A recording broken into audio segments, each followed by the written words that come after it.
ముందుగా మనం మీకు చెప్పిన విధంగా సత్యమునకు ఆధారమైనది ఏది అనే పాఠాన్ని మనం నేర్చుకుంటాం. సత్యమునకు ఆధారమైనది ఏది? ప్రియమైన దేవుని వాళ్ళారా, ఆధారం అనగానే ఇంగ్లీష్లో బేసిస్ అంటారు. ఆధారం అనగానే అనేక పర్యాయ పదాలు ఉన్నాయి. మూలం, అలాగే ఆదుకునేది, లేక నిలబెట్టేది, ఆధారపడడం. ఒక కుటుంబము ఉందనుకోండి, కుటుంబంలో యజమాని లేక భర్త ఆ కుటుంబానికి ఆధారంగా ఉంటాడు. అంతే కదండి, మా కుటుంబానికి ఆధారం అంటే అంటారు. అలాగే మరి ఈరోజు సహోదరుడు చందు గారు ఆధారంగా ఉన్నాయి. కుటుంబం ఇప్పుడు లేకుండా వెళ్ళిపోయారు. అలాంటప్పుడు మనం ఏం మాట్లాడుతూ ఉంటాం? ఏమంటే ఈ కుటుంబానికి దివ్య చెయ్యి ఆధారం అండి. తన పిల్లలకి కానివ్వండి, ఇటు తల్లికి కానివ్వండి, అటు అత్తమామలకు కానివ్వండి, అందరినీ చూసుకోవాల్సిన బాధ్యత ఇప్పుడు అందరికీ ఆధారం ఎవరండి? సహోదరి దివ్య. ఇలా మనుషుల మీద ఆధారపడుతూ ఉంటామండి. మనిషి అవసరం మనిషిని లేదు అనుకుంటే పొరపాడండి. మనుషులుగా ఉన్న మనము ఏదో ఒక సందర్భంలో ప్రతి ఒక్క మనిషి మీద ఆధారపడి బతుకుతూ ఉంటాం. మానవ జీవితం మనుగడ కొనసాగిస్తూ ఉంటాం. మరి ఇలా ఆధారపడుతూ ఉంటాము, దానిని ఆధారం అంటాం. అలాగే ఈరోజు మరి సత్యం నాకు ఆధారమైనది ఏది అని మనం నేర్చుకుంటున్నాం. అంటే సత్యానికి కూడా ఆధారపడుతుందా? సత్యానికి కూడా సపోర్ట్, ఆధారం అవసరమా? ఎందుకు సత్యం అంటే ఏంటి? ఈ లోకంలో సత్యం అంటే ఏంటి అని అడిగినప్పుడు ఎన్నెన్నో అర్థాలు చెప్తారండి. సత్యం అంటే అబద్ధం కానిది, నిజమైనది సత్యము అనేసి అంటూ ఉంటారు. కానీ సత్యము అనగానే దేవుడు బైబిల్లో రాయించిన నిర్వచనాన్ని మనం చూసుకొని ముందుకు వెళ్దామండి. యోహాను సువార్త సత్యం అనగా ఏంటి? యోహాను సువార్త 17వ అధ్యాయము 17వ వచనం. యోహాను సువార్త 17వ అధ్యాయము 17వ వచనం. సత్యమందు వారిని ప్రతిష్ఠ చేయుము, నీ వాక్యమే సత్యము. ఇప్పుడు చెప్పండి, సత్యం అంటే ఏంటండి? వాక్యము. అబద్ధం కానిది, నిజమైన కాదండి. సత్యం అంటేనే వాక్యం అండి. సత్యమందు వారిని ప్రతిష్ఠ చేయము, నీ వాక్యమే సత్యము. మరి ఒక చోట కీర్తనకారుడు రాస్తూ అంటాడు, నీ వాక్య సారాంశమే సత్యము. ఇప్పుడు సత్యము అనగానే వాక్యము అని మనకు అర్థమైంది. మరి వాక్యానికి ఆధారమైనది ఏది? వాక్యానికి ఆధారమైనది ఏది? ఆధారం అని అంటే నిలబెట్టేది అని మనం అనుకుంటే, అసలు నిలబెట్టే అవసరం ఎప్పుడు వస్తుందండి? నిలబెట్టే అవసరం ఎప్పుడు వస్తుంది? ఒక మొక్క ఉందనుకోండి, ఒక మొక్క మనం పెంచుకునే పూల మొక్క ఉందనుకోండి, చిన్న మొక్కగా ఉన్నప్పుడు అది ఎదుగుతూ ఉన్నప్పుడు వంకరగా వెళ్ళిపోతుంది అనుకోండి, ఆ మొక్క పడిపోతున్నట్లు ఉన్నదనుకోండి, ఆ మొక్కకి ఏం చేస్తాం? ఆధారంగా ఒక కర్రను మట్టిలో గుచ్చి కడుతూ ఉంటాం. అండ్ అది ఎందుకు అవసరమైంది? ఆ సపోర్ట్ లేక ఆధారం ఎందుకు అవసరమైంది? ఆ మొక్క పడిపోతుంది కనుక. అంటే ఇప్పుడు ఆధారం ఎందుకు అవసరం అవుతుంది? పడిపోయే స్థితి ఉంది కనుక. ఇప్పుడు బిల్డింగ్ ఉందండి, ఈ బిల్డింగ్కి ఆధారం ఏంటి? బాడీ పిల్లర్స్, ఈ స్తంభాలే ఆధారం. స్తంభాలు లేవనుకోండి, స్తంభాలు కూల్చేస్తే బిల్డింగ్ ఏమవుతుంది? కూలిపోతుంది. అంటే బిల్డింగ్కి ఆధారం స్తంభాలు, పిల్లర్స్ అండి. అలాగే ప్రతిదానికి ఆధారం అనేది ఉండాలండి. మరి ఈరోజు సత్యము లేక వాక్యానికి కూడా ఆధారం ఉండాలండి. మరి వాక్యానికి ఎందుకు ఆధారం ఉండాలి? వాక్యానికి ఎందుకు సపోర్ట్ ఉండాలి? ఒక మొక్క పడిపోతుంది కనుక ఆధారం ఉండాలి, ఒక బిల్డింగ్ పడిపోతుంది కనుక దానికి సపోర్ట్గా ఆధారంగా పిల్లర్స్ అనేవి ఉండాలి, స్తంభాలు. మరి సత్యం కూడా పడిపోతుందా? ఒకసారి ఆలోచించండి. సత్యానికి ఎందుకంటే ఆధారం అంటే సత్యం కూడా పడిపోయే అవకాశం ఉంది. పిల్లలు పడుకునే ఆధారం అవసరం. సత్యం పడిపోవడం అంటే ఇలా చదువుకున్న వాక్య భాగం మరలా చదవడం ఒకసారి. సత్యమందు వారిని ప్రతిష్ఠ చేయుము అన్నాడు. అంటే సత్యమందు వారిని ప్రతిష్ఠ చేయడం అంటే నిలబెట్టడం. అర్థమవుతుందండి? సత్యమందు వారిని ప్రతిష్ఠ చేయుము అన్నాడు. అంటే ప్రతిష్ఠ చేయడం అంటే నిలబెట్టడం. ఒక మనుషుల వాక్యాన్ని నిలబెట్టాలండి. ప్రతిష్ఠ అనగానే జంక్షన్స్లో విగ్రహ ప్రతిష్ఠ చేస్తూ ఉంటారు. అంటే విగ్రహాన్ని నిలవబెట్టడం. మరి సత్యాన్ని నిలవబెట్టమంటున్నాడు ఏంటి ఇక్కడ? అంటే సత్యం పడిపోయే అవకాశం ఉందా? సత్యాన్ని కూడా నిలబెట్టాలండి. ఎందుకంటే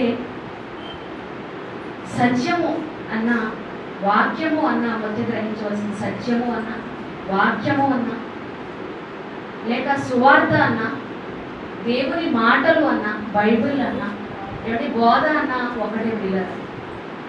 మరి బోధ స్థానంలో ఏమొచ్చేసిందండి? కల్తీ బోధ వచ్చేసిందండి. ఈరోజు యావత్ ప్రపంచం అండి, నాట్ ఓన్లీ ఇండియా, యావత్ ప్రపంచాన్ని మనం ఆలోచిస్తే ప్రపంచ క్రైస్తవులలో బోధకు బదులు కల్తీ బోధ వచ్చేసిందండి. అలాగే సువార్తకు బదులు భిన్నమైన సువార్త అలుముకుంది. వాక్యానికి సత్యానికి బదులు అసత్యం వేళ్ళు తందుకుపోయిందండి. బైబిల్లో ఉన్నది ఉన్నట్టు చెప్పే బోధకులు కానీ బోధ కానీ కరువైతే పిల్లలు. మరి అలాంటి సమయంలో బోధ ఏం జరుగుతుంది? బోధకు ఏం జరుగుతుందండి? కల్తీ అయిపోతుంది బోధ. మరి బోధ కల్తీ అయిపోతున్నప్పుడు సత్యాన్ని నిలబెట్టాలి కదండి. సత్యం కాస్త అసత్యమై అయిపోతుంది. అబద్ధ బోధలు బోధ స్థానంలో అబద్ధ బోధలు నెలకొంటున్నాయి. అలాంటి సందర్భంలో సత్యాన్ని ఏం చేయాలి? పడిపోతున్న సత్యాన్ని ఏం చేయాలి? నిలబెట్టాలి. అందుకే వాళ్ళు ఏం చేయాలి? సత్యమందు వారిని ప్రతిష్ఠ చేయము అన్నాడు. వాక్యంలో వారిని కరెక్ట్గా నిలవబెట్టాలి అన్నాడు. కనుక వాక్యాన్ని నిలవబెట్టవలసిన ఆధారం ఏదండి? మరి ఇప్పుడు సత్యం నాకు ఆధారమైనది ఏది అనేది మనం ఆలోచిస్తున్నాం. అది సత్యానికి ఆధారం ఏది?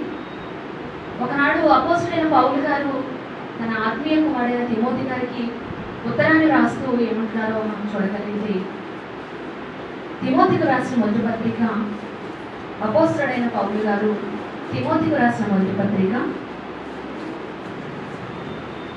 3వ అధ్యాయం పిల్లల అర్థమవుతుంది కదండి. సత్యముకు ఆధారమైనది ఏది అనేది ఆలోచించేస్తున్నాం. సత్యం అనగా వాక్యము. మరి ఆ వాక్యము పడిపోయి ఉన్న స్థితిలో ఉంది. అబద్ధ బోధలు నెలకొన్న సమయంలో సత్యమందు వారిని ప్రతిష్ఠ చేయము అని చెప్తున్నారండి. మరి ఆ సత్యం నాకు ఆధారం ఏంటి? దాన్ని సపోర్ట్గా నిలబడడానికి ఆధారం ఏంటి అనేది ఇక్కడ పౌలు గారు తిమోతి గారికి ఉత్తరాన్ని రాస్తూ, తిమోతి రాసిన మొదటి పత్రిక 3వ అధ్యాయం చూడండి. 3వ అధ్యాయము 14-15 వచనం చదువుకున్నాం పిల్లలు. పౌలు గారు చెప్తున్నారండి, శీఘ్రముగా నీ యొద్దకు వస్తునని నిరీక్షించుచున్నాను. అయినను నేను ఆలస్యము చేసిన ఎడల దేవుని మందిరంలో అనగా జీవము గల దేవుని సంఘంలో జనులు ఎలాగూ ప్రవర్తింపవలెనో అది నీకు తెలియాలి. తిమోతి, నేను త్వరగా నీ యొద్దకు రావాలి అని అనుకుంటున్నాను. ఎందుకో తెలుసా? జీవము గల దేవుని మందిరంలో జనులు ఎలా ప్రవర్తించాలో వారికి తెలియదు. నువ్వు చెప్పాలి వారికి, నువ్వు వారికి నేర్పించాలి. అందుకే నేను నీకు ఉత్తరాన్ని రాస్తున్నాను అంటున్నారు. చదవమ్మా. జీవము గల దేవుని మందిరంలో జనులు ఎలా ప్రవర్తించాలి అది నీకు తెలియవలెనని ఈ సంగతులు నీకు రాయుచున్నాను. ఆ సంఘము సత్యం నాకు స్తంభమును ఆధారమునై ఉన్నది. ఇప్పుడు చెప్పండి, సత్యం నాకు ఆధారం ఏంటండి? సత్యం నాకు ఆ స్తంభం ఏది? సంఘము. సత్యం నాకు స్తంభముగా ఆధారంగా, ఒక బిల్డింగ్ ఎలాగైతే స్తంభము సపోర్ట్గా ఉండి నిలబెడుతుందో, బిల్డింగ్ మొత్తాన్ని నిలబెడుతుందో, అలాగే సత్యవాక్యాన్ని నిలబెట్టేది ఏంటండి? సత్యవాక్యానికి ఆధారమైనది ఏదని తెలుస్తుంది ఇక్కడ? సంఘము. ఒకసారి మళ్ళా చదవమన్నమాట. ఆ సంఘము సత్యమునకు స్తంభమును ఆధారమునై ఉన్నది. ఇప్పుడు చూడండి, సత్యం నాకు ఆధారమైనది ఏది అంటే సంఘము పిల్లల. సంఘము. మరి సంఘం అంటే ఏంటండి? సత్యం అంటే వాక్యం అని తెలుసుకున్నాము. ఆ వాక్యం సత్యమును నిలబెట్టేది ఆధారం ఏంటి అంటే సంఘం అని తెలుసుకున్నాము. ఇందుకే సంఘం అంటే ఇది మనం కూర్చొని 4 గోడల ఈ కట్టడం చర్చ్ బిల్డింగా లేక దేవాలయమా అని అంటే మీరు అంటాడండి. కొరింథీ పత్రిక మనకు ఎప్పుడు తెలుసు 6:16 అంటాడు, మీరు జీవము గల దేవుని ఆలయమై ఉన్నారు. కనుక సంఘము అనగానే కట్టడం కాదు, కానీ సజీవమైన రాళ్లుగా ఆత్మ సంబంధమైన మందిరంగా కట్టబడుతున్న మనమే ప్రియులారా. మనమే అంటే సత్యాన్ని ప్రతిష్ఠించవలసిన బాధ్యత, భారం, లేక వాక్యాన్ని నిలవబెట్టవలసిన బాధ్యత ఎవరి మీద ఉందండి? ఇప్పుడు చెప్పండి, ఎవరి మీద ఉంది? సంఘం అంటే మనమేంటి, మన మీదే ఉంది. ఈరోజు ఇక్కడ సంఘంగా కూడుకున్న మీ మీదే ఎంతో బాధ్యత ఉందండి. ఈరోజు లోకంలో ఉన్న వారెవ్వరికీ లేని ఇంత గొప్ప భాగ్యము దేవుడు మనకు మాత్రమే అనుగ్రహించాడండి. ప్రారంభమయ్యే తరగతులు ఇంతకుముందు కూడా అవిని కానీ చక్కగా కూర్చొని దేవుడి జ్ఞానం వినడానికి దేవుడు చక్కటి అవకాశాన్ని ఇచ్చాడండి. మరి ఈరోజు లోకంలో అసత్యం వేళ్లు తన్నుకుపోయిందండి. ఎక్కడ చూసినా కల్తీ బోధ అండి. అబద్ధ బోధకులు ఎక్కువైపోయారు. వారికి నచ్చిన బోధ వాక్యం ఏం చేస్తారంటే కలిపి చెరిపేస్తున్నారండి. వాక్యాన్ని కలిపి చెరిపేడు అనేకుల వల్ల మేము ఉండక అంటారు పౌలు గారు. అంటే వాక్యం కల్తీ అయిపోయిందండి ఈరోజు. మరి ఇలాంటి సందర్భంలో ఇలాగ సత్యవాక్యం ఎరిగిన వారంగా మనమే నోరు ఉంచుకొని కూర్చుంటే, సత్యవాక్యాన్ని ప్రతిష్ఠించకపోతే అసత్యమే వేడు తనుకుపోద్ది కదండి. ఇంకా రాబో తరాలకు ఈ అసత్యం ఉండిపోద్ది.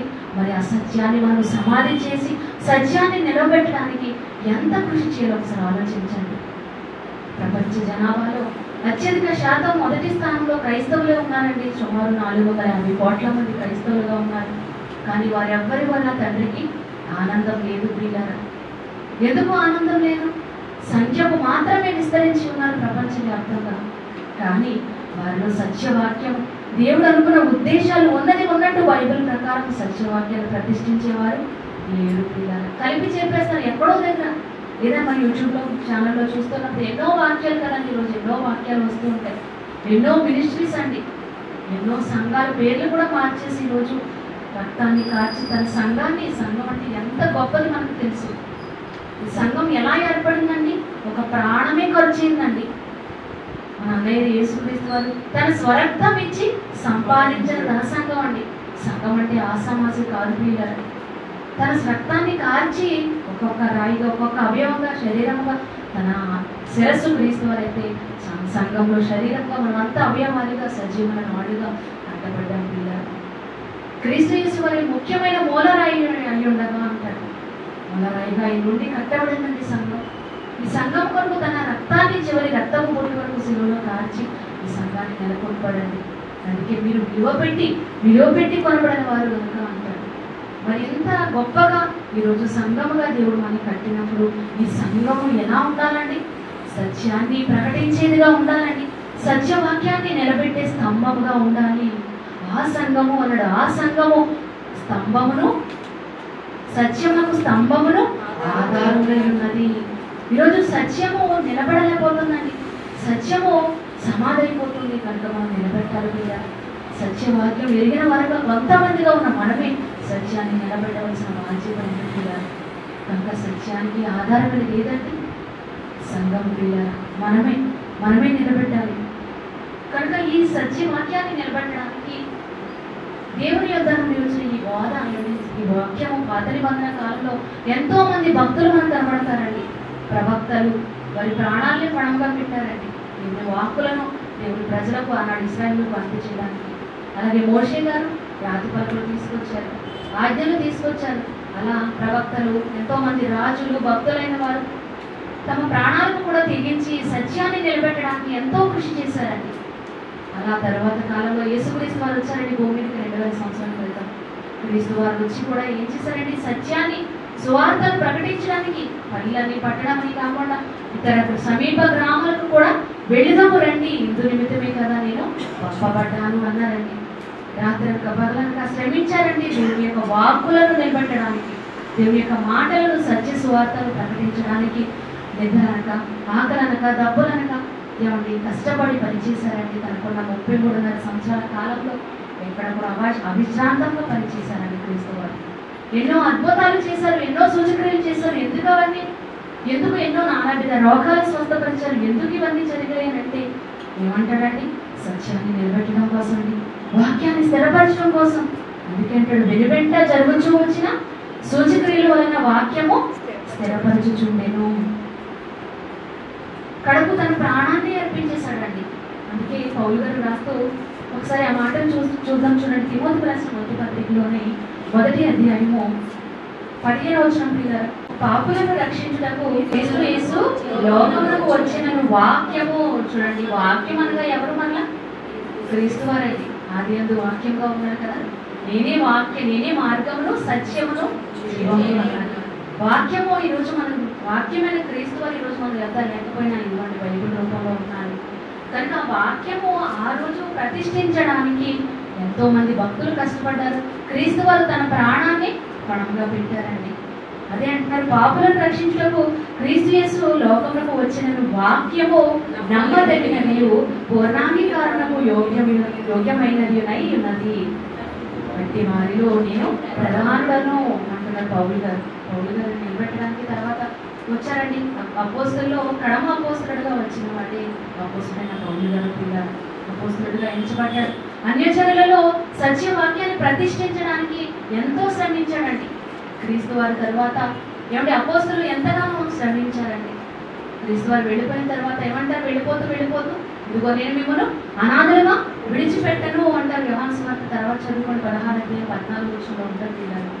నేను మిమ్మల్ని అనాథలుగా విడిచిపెట్టను, కానీ నేను మీకు ఏమి చేస్తున్నాను అన్నారండి? మీకు బంగారాలు, వజ్ర వైడూర్యాలు, మీరు ఈ భూమి మీద స్థిరపడడానికి మీకు ఎంతో ఆస్కరిస్తానని చెప్పలేదు. మీరు ఏమి ఇస్తున్నానన్నారు? వాక్యం ఇచ్చి వెళుతున్నాను. ఇదిగో తండ్రి, నీవు ఇచ్చిన వాక్యము నేను నీ పిల్లలకు ఇచ్చి ఉన్నాను అన్నారంటే వాక్యం అంత గొప్పదా?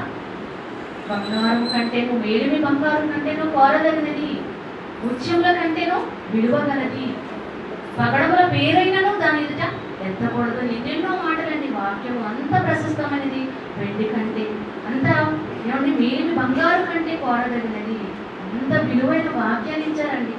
భూమి మీద ఆస్తులు ఇచ్చిన ఆయన భూమితో పాటు మనం ఏటలుగా ఉంటామండి. మన సమయం పూర్తవగానే, మన ఆయుష్ గడవగానే భూమి విడిచిపెట్టి వెళ్ళిపోతాం. మన తర్వాత ఎవరికో సొంతమైపోతే ఆస్తులన్నీ కూడా. కనుక వీటికంటే ముఖ్యమైనది దేవుని యొక్క వాక్యం అండి. ఆ వాక్యాన్ని నిలబెడుతూ, ఆ వాక్యాన్ని వెళ్ళిపోతూ నీ పిల్లలకు ఇదిగో వాక్యాన్ని ఇస్తున్నాను అన్నారంటే సత్యం ప్రతిష్ఠించడం ఎంత ముఖ్యమో ఒకసారి ఆలోచించండి. ఈ వాక్యము ప్రతిష్ఠించేశారండి. ఆ వాక్యము చివరికి ప్రాణం పెట్టి ప్రతిష్ఠించిన తర్వాత స్థిరపరచబడిపోయిందండి.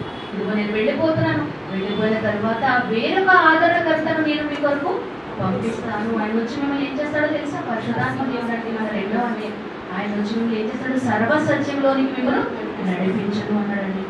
సర్వసత్యం వచ్చిందా? అప్పటికి బైబిల్ రూపంలో లేదు ప్రియులారా. ఈరోజు చక్కగా హ్యాపీగా మనం చదువుకోగలుగుతాం. ఈరోజు టెక్నాలజీ పెరిగి ఇంకా సెల్ ఫోన్స్లో మనం చక్కగా బైబిల్ ప్రయాణాలలో ఉన్న అర్ధరాత్రి అయినా అపరాత్రి అయినా మనం లైట్ లేకపోయినా సెల్ ఫోన్లో చక్కగా చదువుకోవడానికి ఎంత అవకాశాన్ని దేవుడు ఇచ్చాడండి. ఈ సత్యవాక్యాన్ని ఎంతలా మనం ధ్యానించాలో ఒకసారి ఆలోచించండి. దివారాత్రంలో ధ్యానించేవాడే ధన్యుడు అన్నాడండి. మరి ఇలాంటి వాక్యము మనల్ని ఎక్కడి వరకు తీసుకెళ్తుంది? లేఖనం యొక్క నిత్యజీవం అన్నాడు. ఏమండి ఆత్మను రక్షించే శక్తి గలది అన్నాడు. ఎంత గొప్ప వాక్యాన్ని మనము నేర్చుకుంటున్నాం. మనము మనతోనే ఉండిపోవాలండి. మనతోనే సమాధైపోవాలా. మన పిల్లలకి వచ్చు తరాలకు అంటండి. వచ్చు తరాలకు తెలియజేయాలంటే ముందు ఎప్పుడు చెప్పాలి? మన తరంలో మనం ప్రతిష్ఠించేయాలండి. మనం వచ్చేస్తున్నాం, సరిపోయింది, చక్కగా కూడుకుంటున్నాం. ఇంకా అనేక మంది చుట్టుపక్కల అందరినీ కూడా తీసుకురావాలండి. వారందరినీ కూడా సత్యమందు ప్రతిష్ఠ చేయాలి. వారిని కూడా మనం తెలుసుకున్న నిజమైన మార్గాన్ని వారికి కూడా తెలియజేయవలసిన బాధ్యత ఈరోజు దేవుడు మన మీద ఉంచాడు పిల్లలు. కనుక ఒకప్పుడు అపోస్తలులు క్రీస్తు వారు ప్రతిష్ఠించారు, వాక్యాన్ని స్థిరపరిచారు. అప్పుడు పరిపూర్ణం అయిపోయిందండి. వాక్యము నమ్మదగినది, ఇక నమ్మొచ్చు. యేసుక్రీస్తు లోకానికి వచ్చి ప్రాణం పెట్టారు ఈ వాక్యాన్ని నిలబెట్టడం కోసమని. ఈ వాక్యము నమ్మదగినది, పూర్ణంగా అంగీకరించవచ్చండి.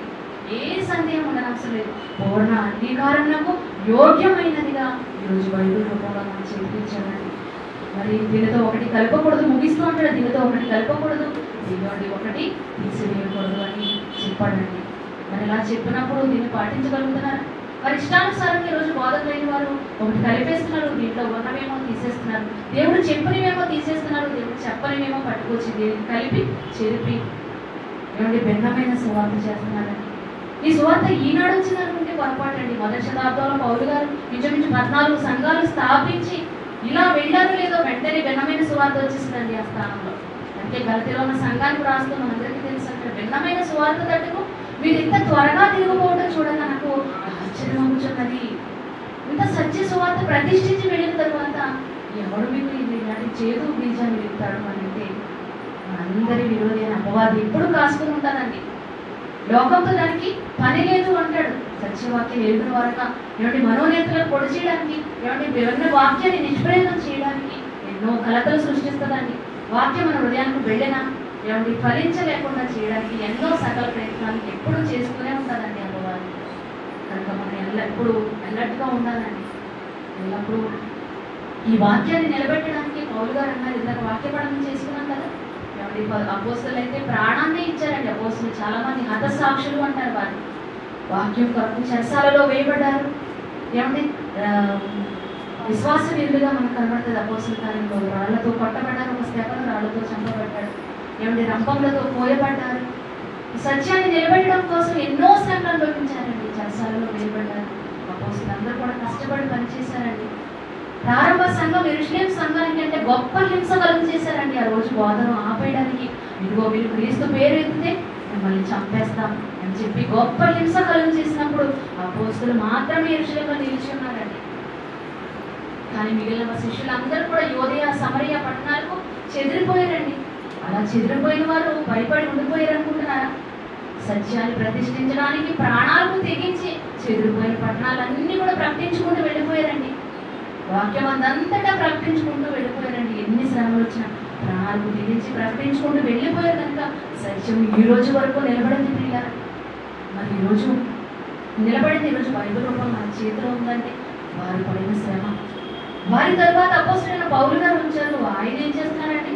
సత్యాన్ని నిలబెట్టడం కోసం అంతవరకు క్రైస్తవులు పేరెత్తితే వారందరినీ కూడా చంపించేసేవారండి.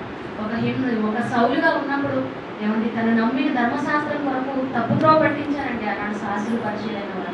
కనుక వచ్చిన మెసేజ్ క్రీస్తు వారని తెలియక ఆయనకు యాంటీగా సంఘాన్ని హింసించడం, అలాగే సౌలు చావుకు సమ్మతించడం, ఏమంటే దమస్కు కూడా వెళ్తున్నాడు సంఘాన్ని, ఎక్కడ సంఘం కూడా వెళ్ళారు ఏమంటే హింసించడానికి. అప్పుడు యేసుక్రీస్తు కనబడడం, అప్పుడు ఎప్పుడైతే తెలుసుకున్నాడో సంకల్పం ఎదిగినవాడు. దాని తర్వాత తన పేరుతో పాటు జీవితాన్ని మార్చేసుకున్నాడండి. ఇక అప్పటి నుంచి ఏమని ప్రకటిస్తున్నాడంట? యేసే క్రీస్తుని దృఢముగాను గట్టిగాను సాక్ష్యమించుకుంటూ వెళ్ళిపోయాడండి. ఇదేంటి? సౌలుగా ఉన్నప్పుడు మనం చంపుతూ ఉన్నాడు కదా, వస్తున్నప్పుడు అందరూ భయపడిపోతున్నారండి. ఈడ్చుకొని ఇళ్లలోంచి ఈడ్చుకొని వచ్చి మరి చంపేసి చూడండి. ఒకప్పుడు హింసకుడుగా ఉన్నాడు, క్రీస్తుని అంగీకరించిన తర్వాత తానే హింసపడ్డాడండి. ప్రకటిస్తుంటే నమ్ముతారండి? చంపడానికి వస్తామని పారిపోయేవారు. లాంటి వారి పట్ల వారి మధ్య సత్యాన్ని ప్రతిష్ఠించడం అంటే ఎంత కష్టం అండి. ఇది ఇశ్రాయేలీయులను ఒప్పిస్తూ, లేఖనాలు తీసి ఒప్పిస్తూ, అలాగే అటు అన్యజనుల కొరకు ప్రతిష్ఠించబడ్డాడండి. అన్యజనుల కొరకు నా తల్లి గర్భమందు నేను నియమించబడ్డాను అన్నాడు. కానీ ఈ వాక్యాన్ని నిలబెట్టడం కోసం ఎంతో కష్టపడ్డాడండి. మరి వాక్యాన్ని నిలబెట్టడం కోసం పోరాటాలు చేయాలా? పోరాటాలు చేయాలంటే చేశాడండి. ఇందాక వాక్యపఠనం చేసుకున్నాం కదా, ఇందాక వాక్యపఠనం చేసుకున్నాం. ఒకసారి మనకి చూడగలిగితే ఫిలిప్పీయులకు రాసిన పత్రిక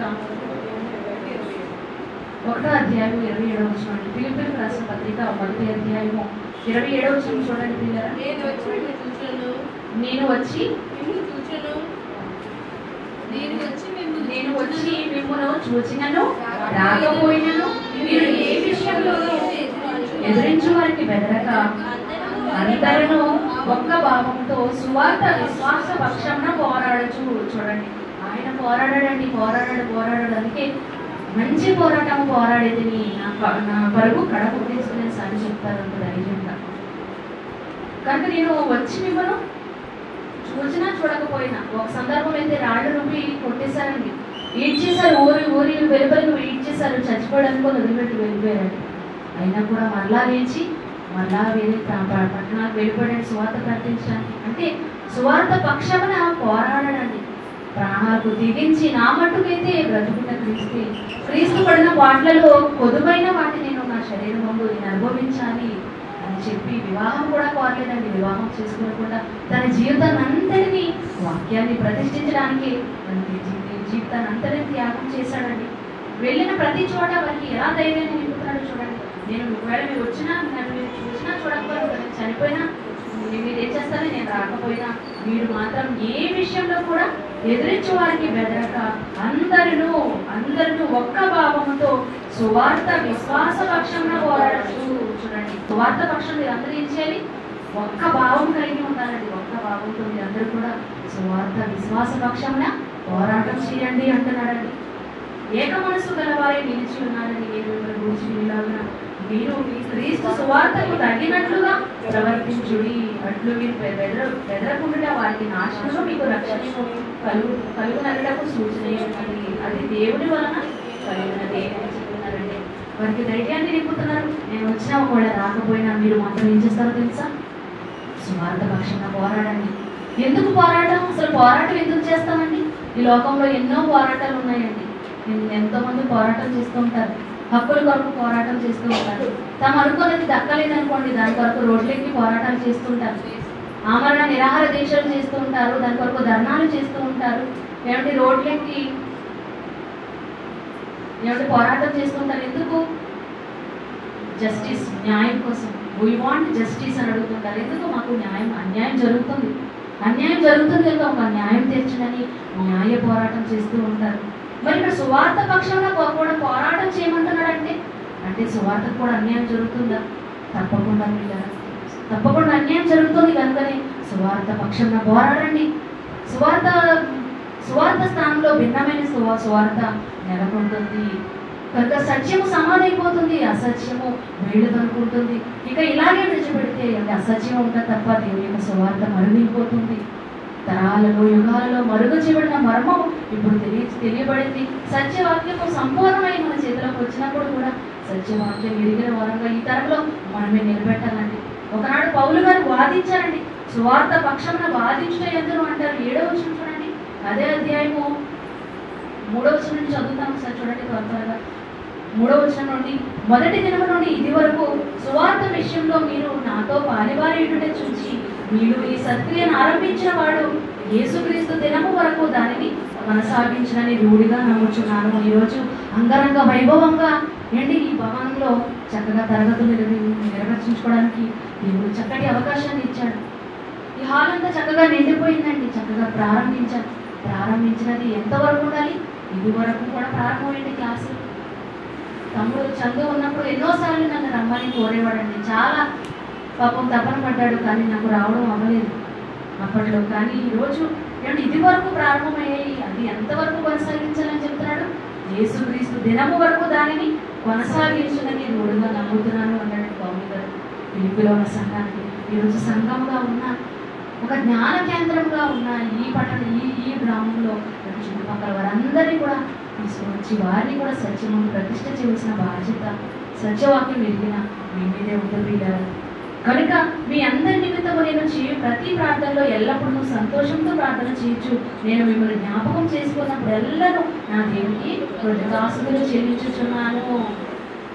చూడండి, నా బంధముల యందును నేను సువార్త పక్షమున వాదించుట యందును దానిని స్థిరపరచుట యందును మీరందరూ ఈ కృపలో నాతో కూడా పాలివారై ఉన్నారు కనుక నేను మిమ్మల్ని నా హృదయంలో ఉంచుకొని ఉన్నాను. చూడండి, సువార్త పక్షమున పోరాడుతున్నారండి. ఈ సువార్త విషయంలో బంధకాల్లో కూడా వెళ్ళిపోయారండి, చెరసాలకు కూడా వెళ్ళిపోయారండి. అందుకే చెరసాలలో ఉన్నా కూడా ఏమంటారు? ఇదిగో నన్నైతే మీరు బంధించేశారు, కానీ వాక్యము బంధింపబడదు. వాక్యాన్ని మీరు బంధించలేరు, అంత శక్తివంతమైన వాక్యం అని ప్రకటించారండి. నా బంధకములు అంటే చూడండి, బంధకములలో కూడా నేను సువార్త పక్షంగా వాదిస్తున్నాడండి. వాదోపవాదాలు ఎప్పుడు చేస్తారు? ఈ మాట ఎప్పుడు వినిపిస్తుంది? ఒక కోర్టులో న్యాయం జరగట్లేదు అనుకోండి, న్యాయాన్ని నిరూపించడానికి ఇద్దరు లాయర్ల మధ్య వాదోపవాదాలు జరుగుతాయండి. సత్యాన్ని నిలబెట్టడానికి, నిజాన్ని నిలబెట్టడానికి వాదం జరుగుతుంది. మరి ఈరోజు సత్యవాక్యాన్ని నిలబెట్టడానికి వాదం అవసరమా? అందుకే బహిరంగంగాను గట్టిగాను త్వరలోని పాఠశాలలో 2 సంవత్సరాల నుండి అక్కడ అద్దెకు తీసుకోలేండి వాదించు, తర్కించు, ఒప్పించు ఉన్నాడంట. అంటే సత్యవాక్యం వరకు పోరాటం అవసరమా? వాదించడం అవసరమా? తప్పకుండా అవసరం ప్రియులారా. అందుకే యోధా పత్రికలో అంటాడు, మీకు ఒక్కసారి అప్పగింపబడిన బోధ నిమిత్తము మీరు పోరాటం చేయాలండి. ఈరోజు క్రైస్తవ జీవితం అంటే ఏమనుకుంటున్నారు? ఏదో ఆదివారం ఒక రోజు వచ్చి 4 గోడల మధ్య ఇలా మనం భజన చేసుకొని ఏదో మనకు కలిగిన కానుక వేసి వెళ్ళిపోవడానికి కాదు ప్రియులారా. ఎంతో బాధ్యత దేవుడు మన మీద పెట్టాడండి. క్రీస్తు వారు ప్రాణం ఇచ్చి కొన్న ఈ సంఘం మీద ఎంతో భారాన్ని పెట్టాడు. ఇదిగో నేను వెళ్ళిపోతున్నాను, మీరు సర్వలోకానికి వెళ్ళండి, సర్వ సృష్టికి సువార్తను ప్రకటించండి, ఈ సత్యవాక్యాన్ని ప్రతిష్ఠించండి. అవసరమైతే దాన్ని నిలబెట్టడం కోసం మన ప్రాణాలు కూడా ఇవ్వడానికి సిద్ధపడాలి పిల్లలు. ఒకనాడు అపోస్తులు అదే చేశారండి. పౌలు గారు వాదించలేదు, కడకు బ్రతుకుంట క్రీస్తే, చావైతే నాకు లాభము అన్నంతగా ఎంతో మంది అండి. ఈ తరము మన తరం వచ్చింది. ఒక దావీదు భక్తుడు తన తరం వారికి సేవ చేసి నిద్రించాడు. ఈ తరంలో ఉంటున్న మనము ఏమండి ఎంతవరకు సద్వినియోగం చేసుకోవాలి, ఎంతవరకు సత్యాన్ని నిలబెట్టడానికి మన వంతుగా మనం ప్రయాసపడగలుగుతున్నాం ఆలోచించండి పిల్లలు. మనం కూడా గుర్తుపెట్టుకొని ఉండిపోయండి. మనకు ముందు ఎంతో మంది వెళ్ళిపోతున్నారు. ఏమండి వారి పనిని పూర్తి చేసి ఒక సహోదరుడు చందు వెళ్ళిపోయాడండి. నిజంగా ఎంత గొప్పగా పనిచేశాడో మీ అందరికీ కూడా తెలుసండి. చాలా చివరి క్షణంలో అయితే ఎంత కష్టపడ్డాడో నిజంగా అది వర్ణించలేము పిల్లలు. అటు అక్కిపాలెం బండి మీద వస్తూ అక్కిపాలెం అక్కడ క్లాసులు నిర్వర్తించేవాడండి. ఆన్లైన్ కాకుండా ఆఫ్లైన్లో వచ్చి అక్కడ చెప్తూ ఉండేవాడు. ఒక సందర్భంలో అయితే నాకు కాల్ చేసి చాలా బాధపడ్డాడండి. నేను అసలు రాలేకపోతున్నాను, అక్కడ చాలా నాకు బ్యాక్ పెయిన్ చాలా ఎక్కువగా ఉంది, నేను ఇటు వచ్చి స్వార్థ ఇక్కడ వాక్యం క్లాసులు తరగతులు జరిపించాలి, మళ్ళీ అటు విజయనగరం వెళ్ళిపోవాలి, అక్కడ గజపతి నగరంలో కూడా తనే ప్రిన్సిపల్ కదండి, అక్కడ కూడా నేనే చూసుకోవాలి, ఒక పక్క ఇంటి బాధ్యతలు, ఒక పక్క ఆర్థిక ఇబ్బందులు, చాలా సతమతం అవుతున్నాను అన్నప్పుడు చాలా బాధపడ్డానండి. చాలా బాధపడ్డాడు, నేను ఎంతో బాధపడ్డాను. కానీ అంత బాధ ఎవరి కోసం, ఈ ప్రయాస అంతా ఎవరి కోసం పడ్డాడండి? ప్రభువునందు మీ ప్రయాస వ్యర్థము కాదు, వ్యర్థము కాదండి. మనం పడే ప్రతి కష్టము, ప్రభువునందు పడిన ప్రతి కష్టం వ్యర్థం కాదండి. ఎంతెంతో దూరాల నుంచి వస్తున్నారు, అది వ్యర్థము కాదు. వ్యర్థము కాదని ఎరిగి మనం ఎలా ఉండాలి, విశ్వాసంలో ఇంకా ఇంకా అభివృద్ధి పొందాలి. సత్యవాక్యాన్ని మనమే తెలిసిన వాళ్ళుగా మనమే నిలబెట్టాలి. కనుక మనం ఏం చేయాలి, విశ్వాసంలో కదిలిపోయేవారుగా, కష్టాలు రాగానే తరగతులు మానేసేవారుగా మనం ఉండిపోకూడదు. ఎన్ని బాధలు వచ్చినా కడకు బంధకములలో ఉన్నా కూడా బాధ్యతగా చేశాడండి పౌలు గారు. ఈరోజు చందు విడిచిపెట్టి వెళ్ళిన బాధ్యతగా స్వీకరించి సహోదరి నిజంగా ఒక మగవాడిగా నాకు కూడా దాన్ని నిలబడి ఈరోజు ఇంత చక్కటి తన కళలన్నీ ఆ రోజు ప్రారంభం అండి. జీవనాని గారు వచ్చి వాక్యం చెప్పారు, చక్కగా జరిగింది అని నాకు కాల్ చేసి చెప్పి చాలా బాధపడుతున్నాను, చాలా ఆనందపడుతుంది, ఆనంద బాష్పాలు వచ్చి చాలా ఆనందపడుతుంది. ఏమనంటే ఎంతో కళలు కన్నాను, ఇక్కడ ఒక సంఘాన్ని స్థాపించాలి, సిబిటి తరగతులు జరిగించాలని మీ తమ్ముడు నేను ఎంతో కళలు కన్నాం అంట. కానీ ఇంత తొందరగా మీ తండ్రి గారి ద్వారా ఇంత చక్కటి భవనాన్ని దేవుడు అనుగ్రహిస్తాడని, నా ఇంటిలోనే ఇంటనున్న సంఘం అని మనం బైబిల్లో కనిపిస్తుందండి. ఇంటను సంఘమే నడిపించగలుగుతున్నానంటే నిజంగా ఇది ఎంత గొప్ప ధన్యత. నిజంగా బిడ్డకు దేవుడు అనుగ్రహించాడని నేను కూడా చాలా ఆనందపడ్డాను. ఎవరికి లేని గొప్ప భాగ్యం అండి. మీ అందరినీ కూర్చోబెట్టి వాక్యం చెప్పగలిగింది అని అంటే అంతకన్నా గొప్ప భాగ్యం ఉంటుందని. ఈరోజు మన పనులు కూడా పూర్తి చేసుకొని ప్రయాసము మాని విశ్రమించినట్టు మనం కూడా విశ్రమించాలి. ఏదో ఒక రోజు ఒక చిన్నారి బిడ్డ అంకిత విషయం చూడండి, ఎక్కడ పడితే అక్కడ ప్రార్థనలో కనిపించదండి. ఎంత ఆరోగ్య పరిస్థితులండి, ఏమండి ఆ బ్లడ్ ఎక్కించుకొని కూడా వచ్చేసిందండి. బ్లడ్ ఎక్కించుకొని ఆ బిడ్డ వచ్చేసారు. చిన్నారి బిడ్డకున్న ఆసక్తి నిజంగా చాలా గొప్పది. ఏ క్షణాన్ని మనము కళ్ళు మూస్తామో తెలియదు. దేవుడు మనకి ఇచ్చిన ఆయుష్కాలంలో త్వరగా మన పనులు ముగించుకొని వెళ్ళిపోవాలి పిల్లలు.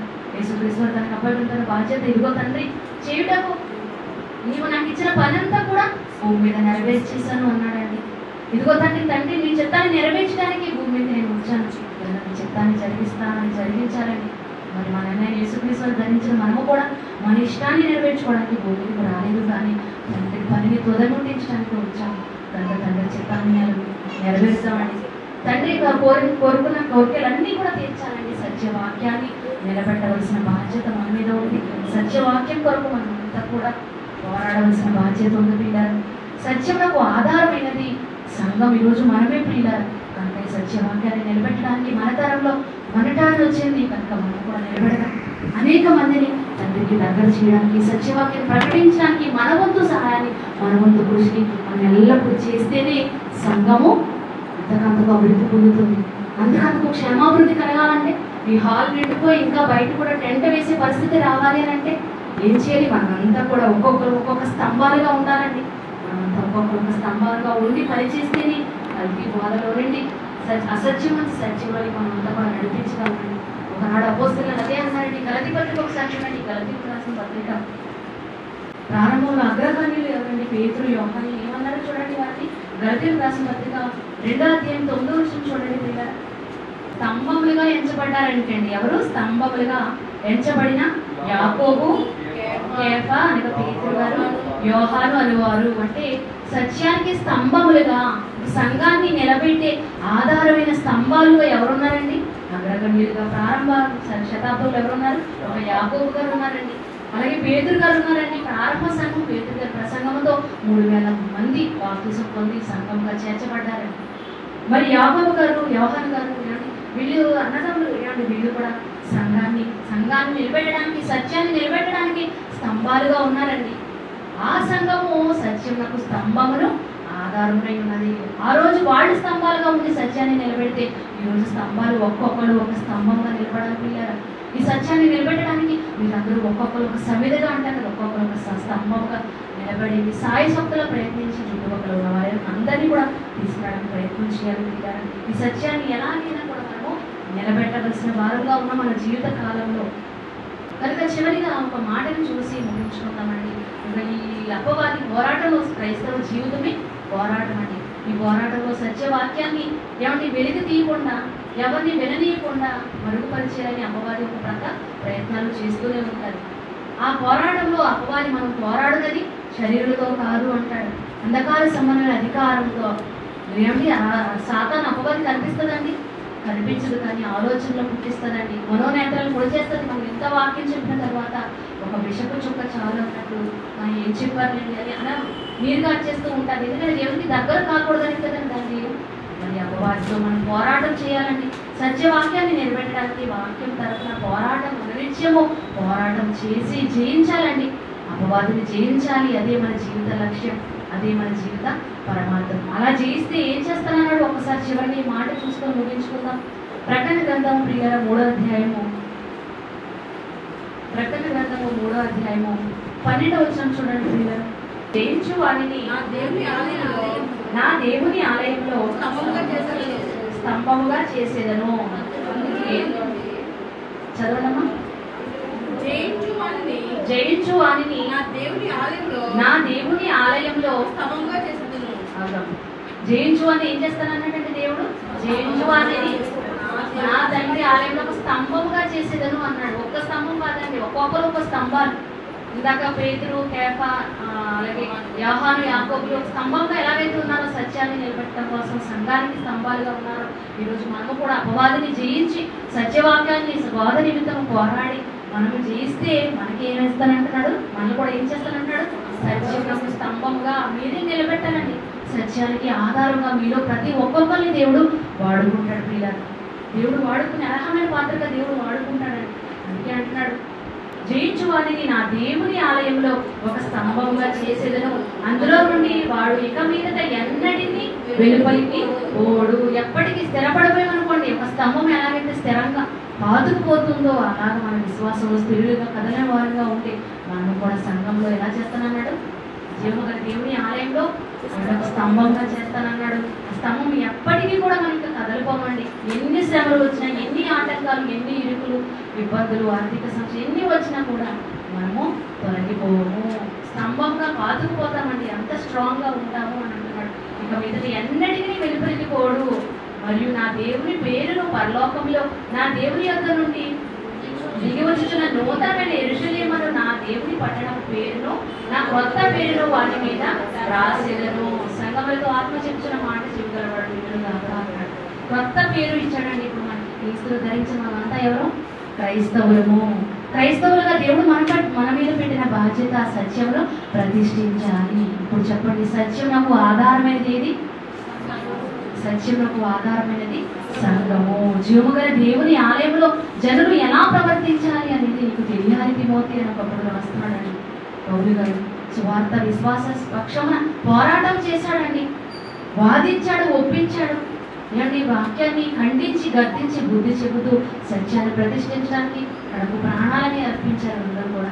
మరి ఈరోజు ఈ తరంలో మనము సత్యవాక్యాన్ని నిలబెట్టడానికి మనము జయించాలండి. అపవాదిని జయిస్తూ సత్యాన్ని నిలబెడుతూ ఉంటుంటే దేవుడు మళ్ళీ ఏం చేస్తాడు? జీవముగల దేవుని ఆలయంలో మళ్ళీ కూడా ఒక్కొక్క స్తంభంగా దేవుడు నిలబెడతాడండి.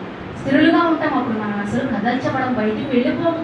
కనుక అలా మనమంతా కూడా ఒక్కొక్కరు ఒక స్తంభముగా దేవుని రాజ్య విస్తరణకు, సత్యాన్ని నిలబెట్టడం కొరకు మీరందరూ కూడా సమర్థంగా వాడపడాలండి. ఈరోజు అసత్యం అంతా కూడా బయలు వెళ్ళిపోతుందండి. ఎన్ని చూసినా అబద్ధ బదులు యూట్యూబ్లో చూసినా ఏమండి టీవీలో చూసిన ఎన్నో ఛానల్ అండి. సంఘము పేరు పెట్టుకోవడమే వారికి రాలేదు అంటే ఎంత విచారింపదగ్గ విషయం అండి.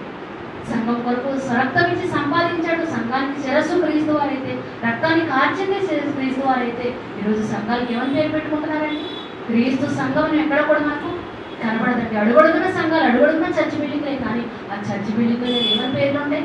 ఒక బెతస్త కొరియర్ పేరు పెట్టుకుంటున్నారు, బేతలైన ఒక గ్రామం పేరు పెట్టుకుంటున్నారు, ఒక లోదర్ అని ఒక సంస్థ, ఒక ఒక ఒక మనిషి పేరు పెట్టుకుంటున్నారు. అలాగే ఒక పెంతుకొస్తున్న పండుగ పేరు పెట్టుకుంటున్నారు. ఎక్కడ కూడా సంఘానికి రక్తాన్ని కార్చిన క్రీస్తు పేరు మనకి ఎక్కడ కనిపించట్లేదు ప్రియులారా. మరి ఇలాంటి తరుణంలో ఇలాగే మనం విడిచిపెడితే ఇలాంటి అసత్య సంఘాలన్నీ కూడా వెలిసిపోతాయి. అసలు సంఘం అంటే ఏంటో అర్థం తెలియని వారిని ఈరోజు క్రైస్తవులు ఉన్నారు ప్రియులారా. సంఘం అంటే 4 గోడలు కాదు, జీవము లేని రాళ్ళు కాదు, సజీవమైన రాళ్ళుగా ఆత్మసమయ మందిరంగా కట్టబడుతున్న మీరే జీవగల దేవుని ఆలయం అన్నాడు. ఇవన్నీ చెప్పవలసిన బాధ్యత సత్యవాక్యం వెలిగిన వారుగా మన మీదే ఉంది కనుక మీరందరూ కూడా జీవగల దేవుని ఆలయంలో ఒక్కొక్కరు ఒక్కొక్క స్తంభంగా ఉండాలని సహోదరి నిజంగా చిన్న పిల్లలతో ఏమని ఉంటూ సత్యాన్ని నిలబెట్టడానికి తను పడుతున్న ప్రయాసలో మనము కూడా మన వంతు పనిగా తనకు సహకారిగా ఉంటూ అనేక మందిని దేవునికి దగ్గర చేసేవారుగా మీ అందరూ కూడా ఉండాలని కృషి చేస్తారని, సంఘ క్షేమాభివృద్ధి కొరకు మీ అందరూ కూడా పాటుపడతారని మీ అందరికీ కూడా ప్రేమపూర్వకంగా కోరుకుంటూ ఈ మాటలు చెప్పి ముగిస్తున్నానండి. అందరికీ